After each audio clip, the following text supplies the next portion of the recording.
before we get underway, I just want to say thank you for years and years of amazing books. Well, thank you. Very nice of you.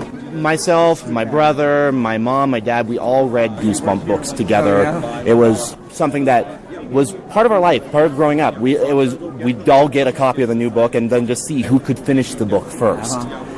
So my question is, with your storied history, with just Goosebumps, Fear Street, all these great horror novels that you've made over the years, how does it feel to be a part of basically horror culture, to be a part of that as sort of an introduction for kids or people of all ages? Well, it's kind of surprising for me because I never planned to be a scary guy.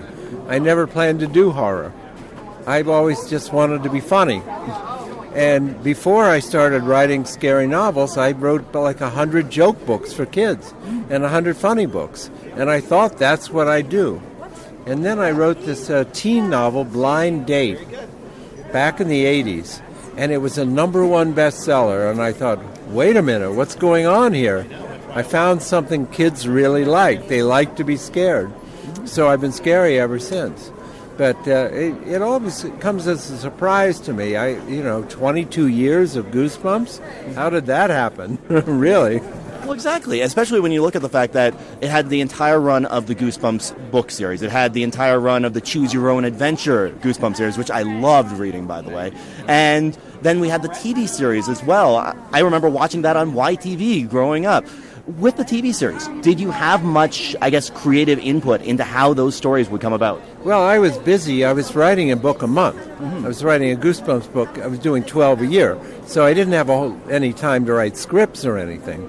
But I did get to read every script. And it was really fun for me to see what other writers would do. They would take a Goosebumps book and then go off in their own direction. And that was fun.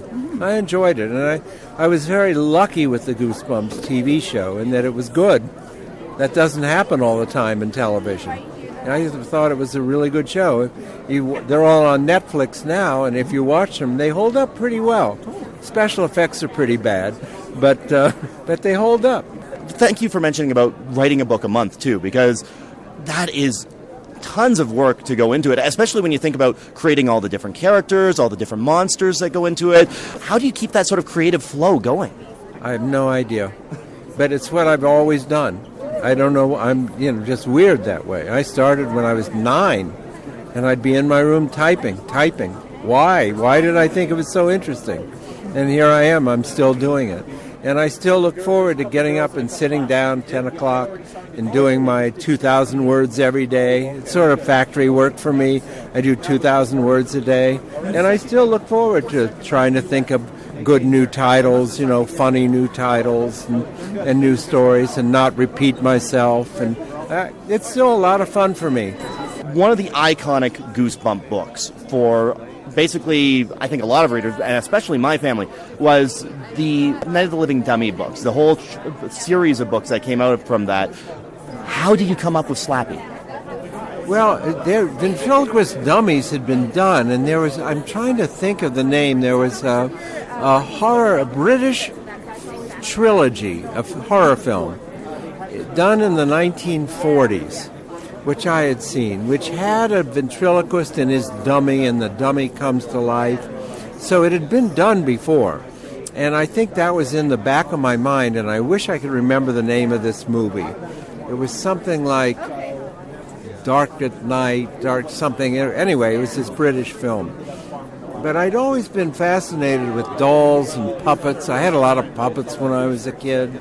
And I read the original Pinocchio, which is a very dark, violent book.